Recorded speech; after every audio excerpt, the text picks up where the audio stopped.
3, 2, 1, and 0, and liftoff.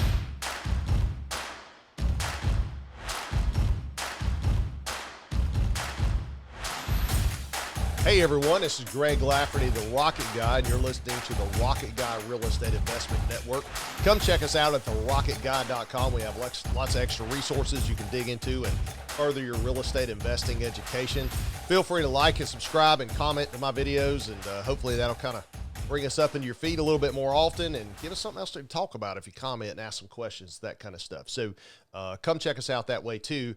Today we are going to chat about where do I put my money? Okay. We talked about location. We talked about that kind of stuff before, but generally, where do I invest my money, right? We've talked about different classes. We've talked about different types of property, all that kind of stuff, but where? And so let's chat about that, because this is a debate that we have internally a little bit. Do we invest in things that are local? Do we buy something in Texas or somewhere else? How do we kind of manage that? And so these are conversations that I have with myself, which we should all talk to ourselves, and that's not a problem. It's a good thing. And then, but also with my teammates and relatives and other things like that. So, you know, I like to start with why. I like to start with the end game. I like to start with my goals. And so when I'm thinking about, hey, where do I put my money? Okay, do I invest in my local market? Do I invest in somewhere else? Not so local. What type of properties do I buy? All that kind of stuff. I kind of look at my goals. And so there are several different categories, but if we kind of break it into our real estate matrix and say, okay, well, what kind of goals in the real estate world are we talking about?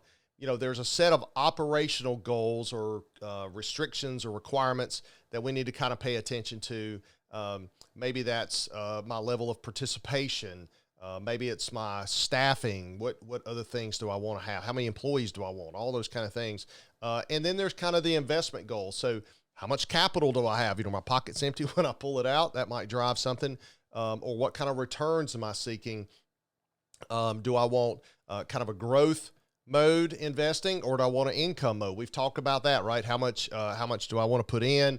How much leverage do I need? All that can kind of drive, do I have more of a kind of a growth feel in my portfolio? Do I have more of an income feel?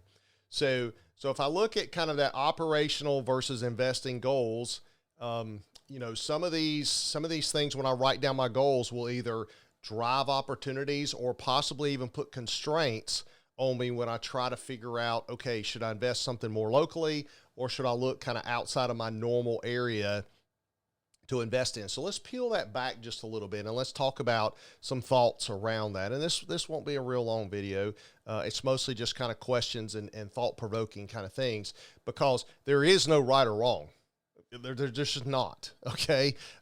You could invest in a house that's right beside your current home, and you could buy that and rent it out. My granddad did that for a while. He had a rental house right beside his house. And so it could be that close. I rented out a room in my own house for a while, so it could be even closer, right? It could be inside your four walls.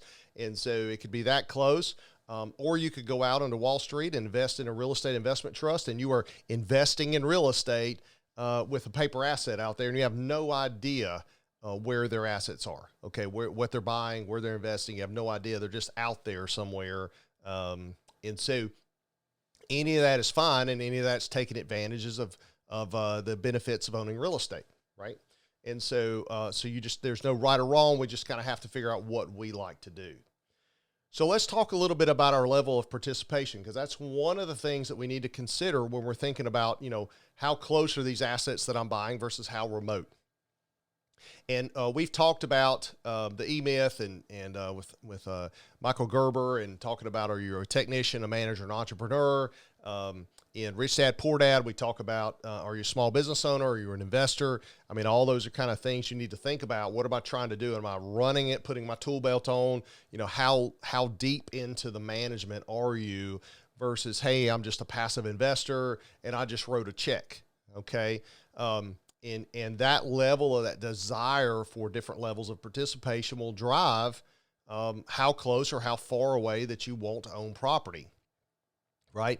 Am I outsourcing it and I'm just managing it? Am I just an investor? Am I in a partnership and my partners are taking care of it, or man, when the tenant calls, I need to go out there with my plunger and plunge the toilet. And in that case, hey, look, I need to be close. Okay, I need to be within about 15 minutes of my house.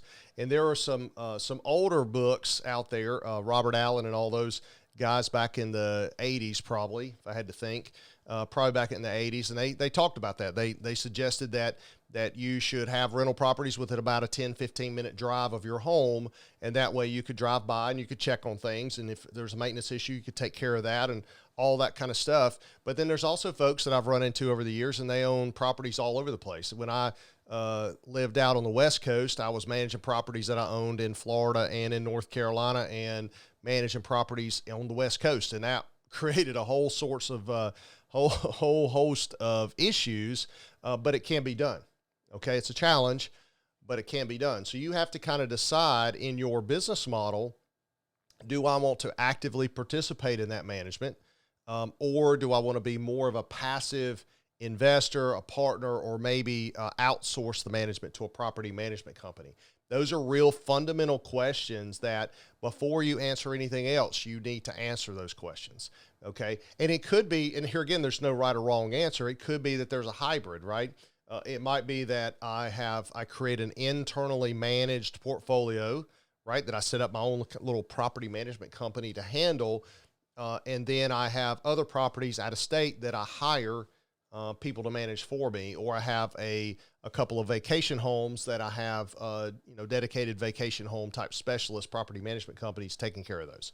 So it could be a hybrid. It's not a one or the other, but you just have to decide what that looks like. And of course, that decision drives your returns, right?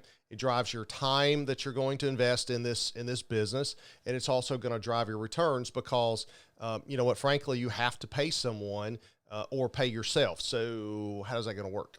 Okay, so you have to think through that.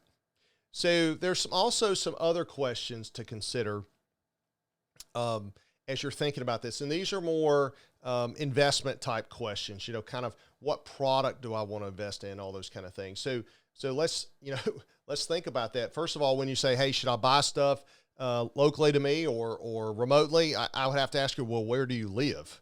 Okay, because that might drive things. What if you live in an area where there is a negative migration pattern? Okay, what if people are just moving? Okay, they're moving away. They're not moving in. There's a negative migration pattern. What if the major employer in the town just closed all its doors and there's high unemployment? Okay, you probably don't necessarily want to buy residential investment property in that community, right? You just don't, because all the people are leaving or they're all out of work and staying. Either way, it's going to be hard to collect rent. Now, you might be able to get a steal of a deal. Okay, you might be able to get some fire sale, and so you have to think through that. Okay, what's the chance of this economy rebounding over the next 5 or 10 years, right? So, or is it a general cyclical type economic move where a lot of times governments or big industry will cycle through spending habits, right? So when certain government agencies are in power or groups are in power, they spend a lot more. When others are not, they spend less. So you'll see a cycle in a government-driven community where there'll be tons of growth and then it'll stagnate. So are you in what side of that cycle are you in? So that's kind of the question. Where do I live now? What's that community like? How important is it to you to be able to drive past this property? My uncle, one of my uncles was like, I just want to be able to go see it every day. Okay. And that's fine. It just gives him pleasure just to drive by and go, I own that. I own that. I own that. And he likes that kind of stuff. And, there is a sense of that in me as well, right? I like to be able to go by and go, okay, it's looking good. Okay. The management company, me, is doing a fine job here. Okay. So the other thing to consider is what type of product are you interested in investing in, right? If you would like to buy mobile home communities and your local zoning ordinances don't allow mobile homes, well, that's going to be tough, okay, to invest locally, okay? Or what products are even available? So not even within the zoning, but what generally products. If I want to expand my storage, mobile mini storage unit portfolio to 1,000 more units, and you know what? There's only 500 people in the town. We cannot have 1,000 storage units. Okay.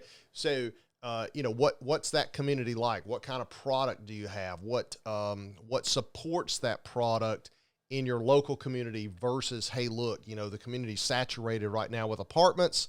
And so if I want to grow my apartment portfolio, I probably need to look outside of my local community into another community. Okay. So not just economic factors, but general population factors and then local zoning, legal factors, that kind of stuff. The other kind of legal factor you need to consider is, hey, is your local area, is it landlord friendly? Okay, if I go and process an eviction, is that something that happens in a timely manner, or is it something that's going to take a year and a half? Okay, because that's just going to cost you money. So you sit there and go, don't think I really want to invest here because the laws here are very tenant friendly, not landlord friendly.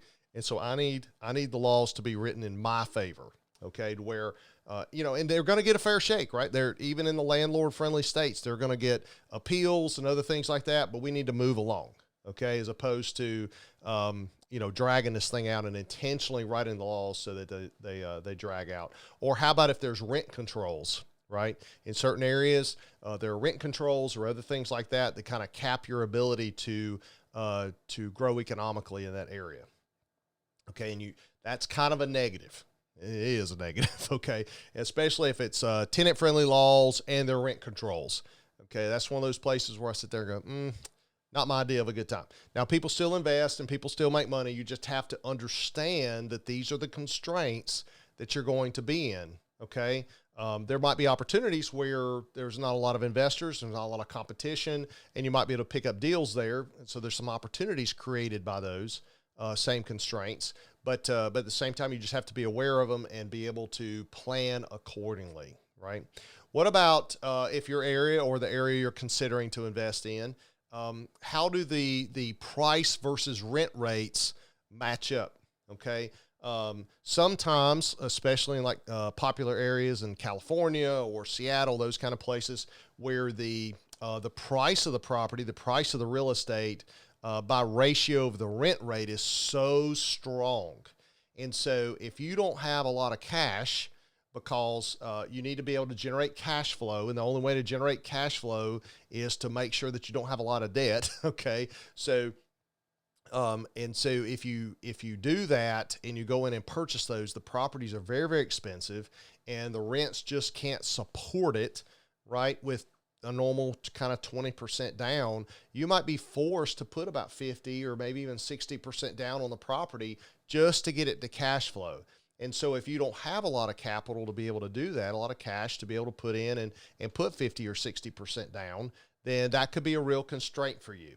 And so, so a lot of times you'll see investors that maybe live in New York, but the price of real estate in New York is too strong. They might choose to invest in North Carolina because our rent rates versus our purchase price are a lot better ratio. They can get kind of a little bit more bang for their buck and come down here and bring their money and invest in us. Now, and of course, more recently that's happened because there's kind of a great exodus from some of these places, and we're having positive migration in our community. And so, of course, the real estate prices are really skyrocketing right now.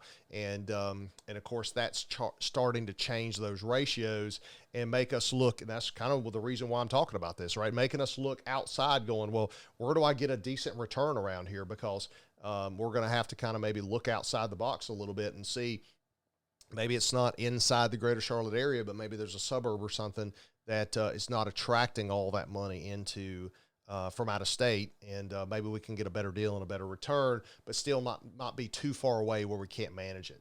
So all those are kind of, things that you consider whether you're going to invest here versus, it doesn't matter, right? If I'm going to invest locally or remotely, I should consider all those things because that's going to impact my investment. Okay. And so you should just kind of work through that in your mind. So we have kind of those operational constraints. Hey, do I manage it? Are there property management companies in the area that are good for that? If I'm investing in a vacation rental, are there local property management people that specialize in that and have kind of portals where they can log on and reserve it and all that kind of stuff that they like to be able to do there. And then you have those kind of general investing conversations with yourself and go, hey, look, I'm going to buy this property. How well is it going to perform? And what might be pushing and pulling on it to drive that performance? So how's the economy? What are the local laws? Are there good ratios there to give me good cash flow and all that kind of stuff, a good rate of return? And then on the backside, when I want to sell it, okay, because this is very, very important. We only buy something because one day we would like to sell it. That's it, right? It's either us or our heirs, right? When we die, somebody's going to want to sell this property. So we don't really want to buy something that we don't think we'll be able to sell in the future. So as we go through time and we're thinking ahead more long term, what are those same forces that maybe are out there 5 or 10 years from now that might negatively impact the value of our property from the eyes of another investor? So like I might be willing to buy something with rent controls in it because I understand it, the model works and all that's good. But then 5, 10 years from now, what's another investor going to think, right? Can he get better returns or she get better returns investing in something else? And therefore that makes mine devalued. Or is it going to be something where they go, yeah, no problem, man, I'm just going to invest in it. So we have to think that way. Okay, so I hope that all made sense. But when I'm scratching my head a little bit going, hey, look, do I kind of set up shop somewhere else or do I invest somewhere else? Do I cut a check to a real estate investment trust and let them go manage it? Or do I partner up with someone and maybe go in together and buy a hotel somewhere else in some other location? These are all the things that I kind of consider and think through a little bit as I put together my 1 and 3 and 5 and 10 year plans and thinking ahead of how I want to grow my real estate investment portfolio. So thank you for taking the time to join us today at the Rocket Guy. We really appreciate you guys coming and taking the time and listening to us. Come check us out at the rocketguy.com. Like and subscribe and click on the notification bells and all those kind of things that we're supposed to do on these platforms. And I hope you have a fantastic day.